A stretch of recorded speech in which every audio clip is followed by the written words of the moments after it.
persoalan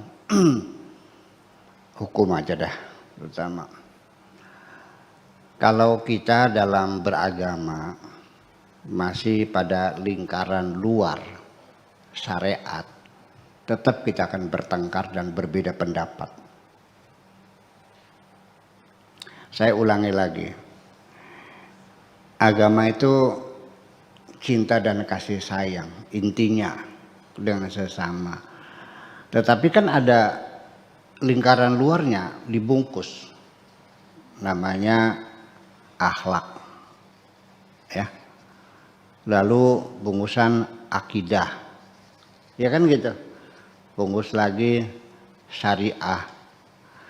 Ini ketika kita masih ada di lingkaran luar syariat, kita akan berbeda pendapat dan akan bertengkar satu dengan yang lain. Ya. Nyenggol istri ada yang bilang batal, ada yang tidak batal. Sampai sholat yang menjadi imaduddin, tiang agama, ada yang baca Fatihah, ada yang tidak kok. Yang baca ada yang baca Fatihah, ada yang baca basmalah, ada yang tidak. Ada yang sedekap, ada yang selonjor. Di bab zakat juga berbeda. Menurut Imam Syafi'i, petani semangka enggak wajib zakat karena bukan makanan pokok. Iya. Nanam jeruk sekarang harganya 40.000 per kilo, tidak ada zakatnya karena bukan makanan pokok. Kalau nanam padi, coba orang nanam cabai dapat 400 juta, enggak kena pajak, enggak pernah zakat. Nanam padi dapat 5 juta kena zakat. Nah, ini kan menjadi persoalan. Ya kenapa? Karena Imam Syafi'i dalam menetapkan zakat filosofisnya adalah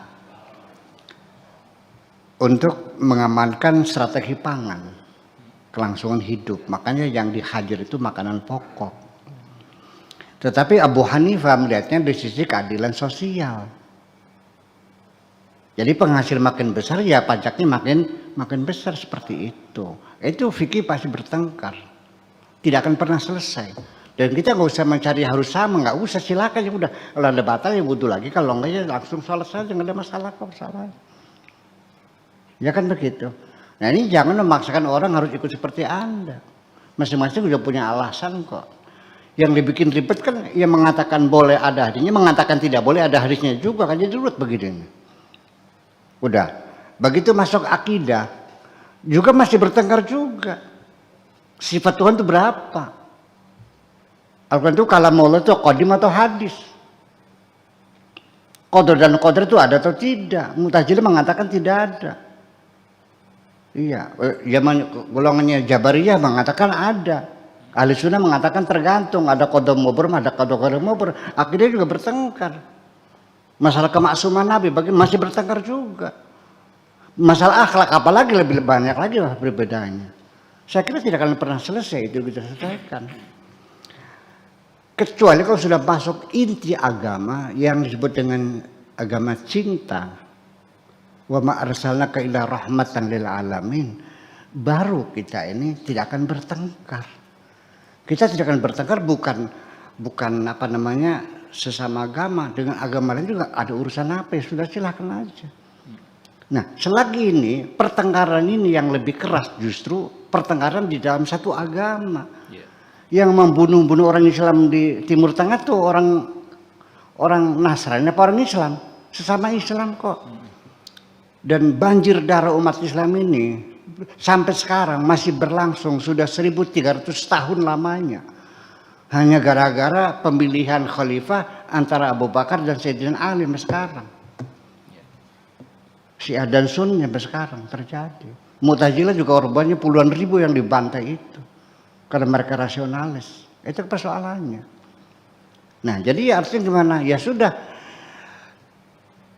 Ini gara-gara karena ada orang beranggapan bahwa Islam yang benar itu Islam yang diimplementasikan pada abad ke-7, yaitu yang langsung dipraktekkan, diimplementasikan oleh Kanjeng Nabi dan sahabat-sahabatnya.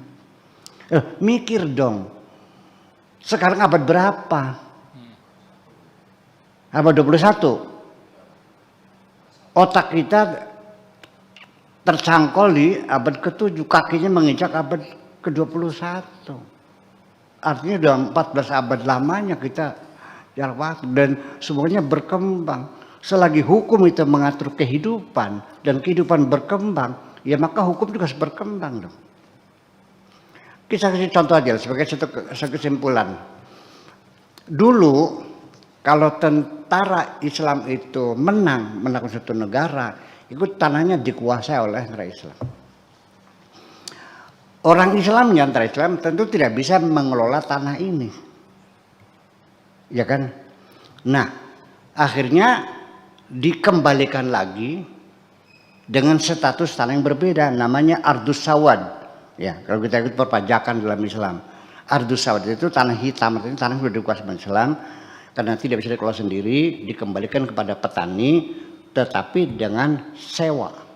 Bayangkan, masih mungkin terjadi seperti itu? Nggak mungkin dong. Dulu di sana kalau perang itu lakinya dibunuh, perempuannya dirampas, dijual, boleh dulu. Masih dipraktekkan sekarang juga, ya jering ISIS nantinya.